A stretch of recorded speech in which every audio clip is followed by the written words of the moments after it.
Indonesia yang turut serta dalam membangun pesawat ini, tapi semuanya dari komando project leadernya atau program manajernya. Di sini dibilang sebagai ketua program ya, kepala program ini. Kepala program. Saya bersama Pak Palmana. Pak Palmana ini asli Tegal. Asli Tegal, Mas. Asli Tegal ya. Tegal. Dan beliau tadinya adalah Chief Engineer dari N219 yang sekarang menjadi kepala program N219. Ya.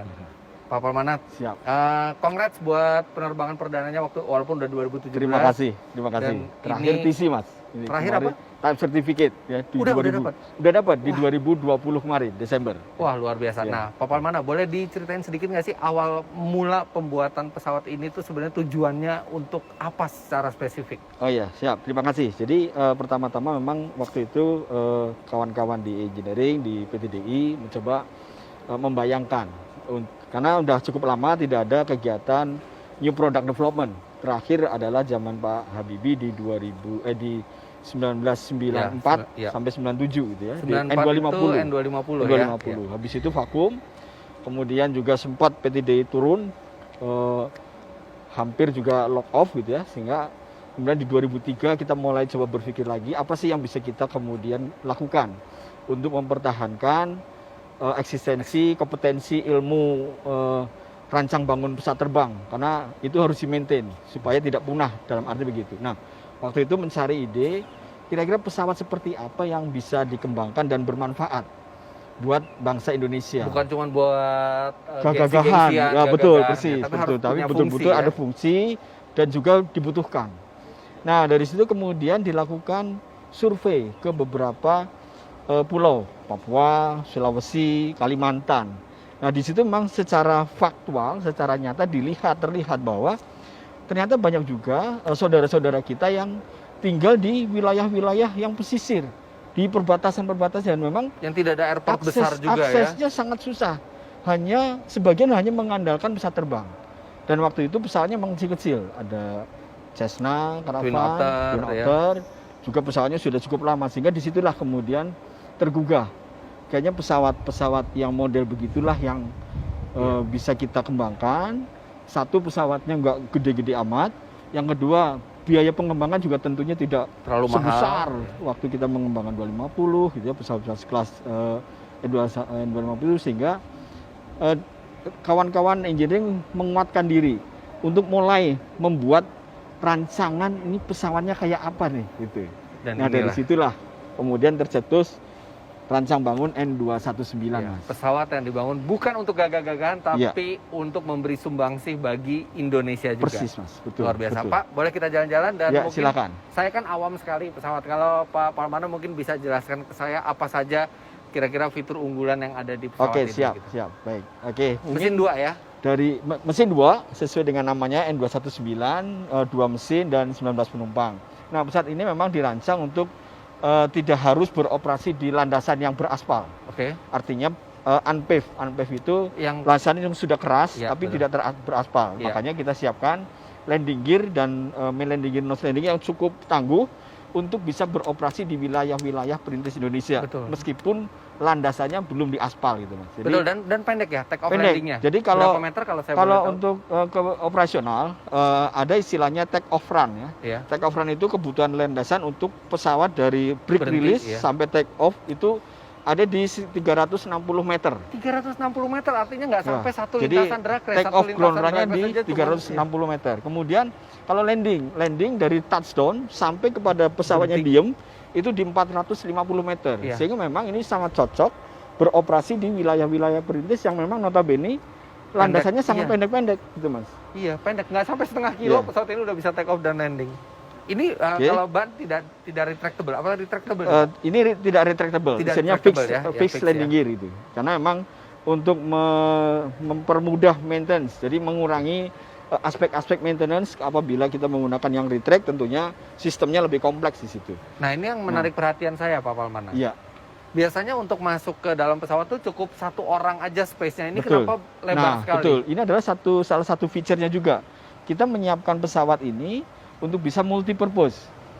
Bisa sebagai pesawat untuk penumpang, karena kita siapkan juga dengan kursi, bisa sebagai kargo. Nah, pintu yang besar ini memang kita ditujukan untuk bisa mengangkut kargo dan juga penumpang. Artinya multi purpose aircraft configuration. Jadi katakanlah nanti ke depan kita bisa mendesain kursi yang bisa dilipat, maka pada satu kesempatan membawa penumpang, pas baliknya kursi bisa dilipat ke samping, bisa diisi dengan kargo. Makanya disiapkan juga pintu yang cukup besar. Oh iya ya. Nah, rancang bangun pesawat ini benar-benar engineer-nya Indonesia semua. Ya betul. Iya Mas, betul.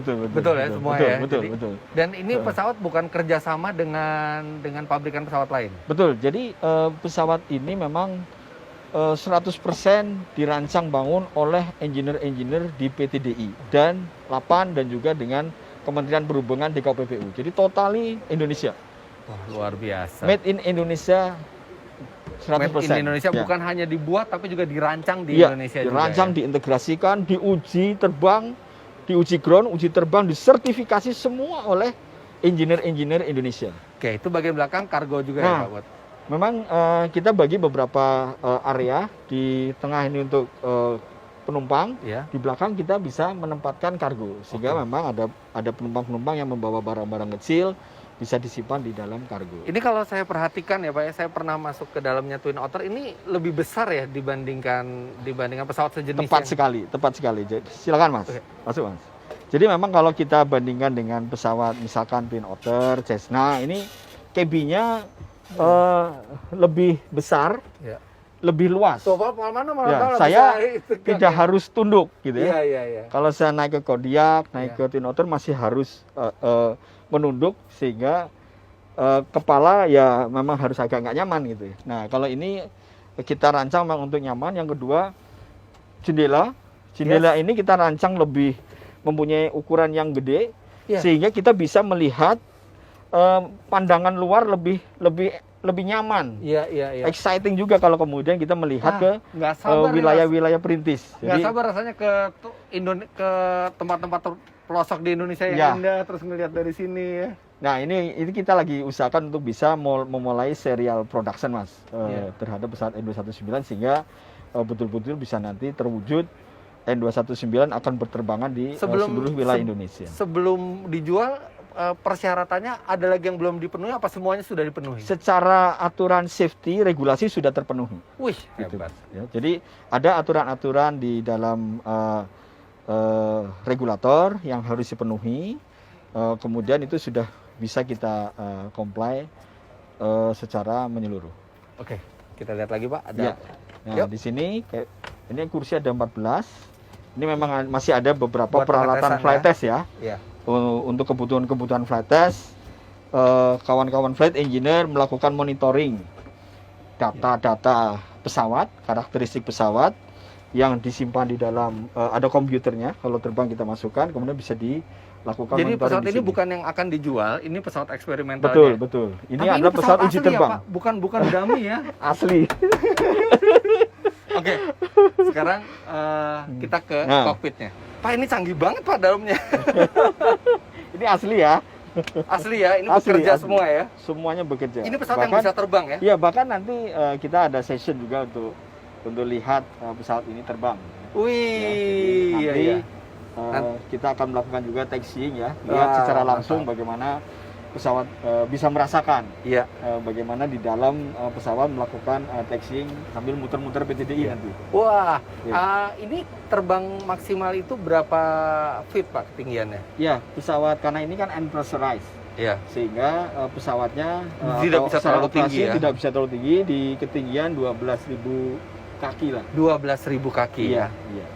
12.000 kaki itu artinya sekitar 4 kilometer ya, kira-kira ya, 4 kilometer di atas. Betul. Ya. Ini udah gelas kokpit menggunakan yang Garmin 1000 Mas. Garmin 1000 ya? Memang sudah tidak ada indikator yang analog. Nah ini ada satu, ini sebenarnya untuk instrumentasi flight test. Jadi memastikan atau mengukur. Ini apa sih? G-meter. Ini G-meter ini. G atau G? Iya ini G-meter. Untuk kebutuhan flight test. Ini 1G ini kita sekarang ya? Iya. Betul. Oh jadi ada negatif G juga dicoba? Pada saat uji terbang sertifikasi, semua critical situasi flight kondisi diuji negatif G, jadi terbang lurus, tiba-tiba kemudian pesawatnya terbang semua diturunkan. dong itu penumpang di belakang, Pak. Kelihatan pilotnya naik, kelihatan buku-buku pada berterbangan. Jadi itu kelihatan banget bagaimana ekspresi pilot mengalami yang negatif G tadi. Kemudian ada one engine take off. Take off dengan satu engine itu juga diuji. Oh, jadi udah diuji kalau mesinnya satu mati. Sudah semua. Jadi bisa take off hanya dengan satu engine. Satu engine. Semua sudah diuji, termasuk bagaimana kalau stall. Jadi pesawat terus dinaikkan sampai kehilangan gaya angkat, kemudian jatuh. Nah itu bisa recovery. Wow. Di atas keren. Juga melakukan one engine flutter juga dilakukan. Flutter itu jadi istilahnya untuk memastikan apakah pesawat ini kalau dikasih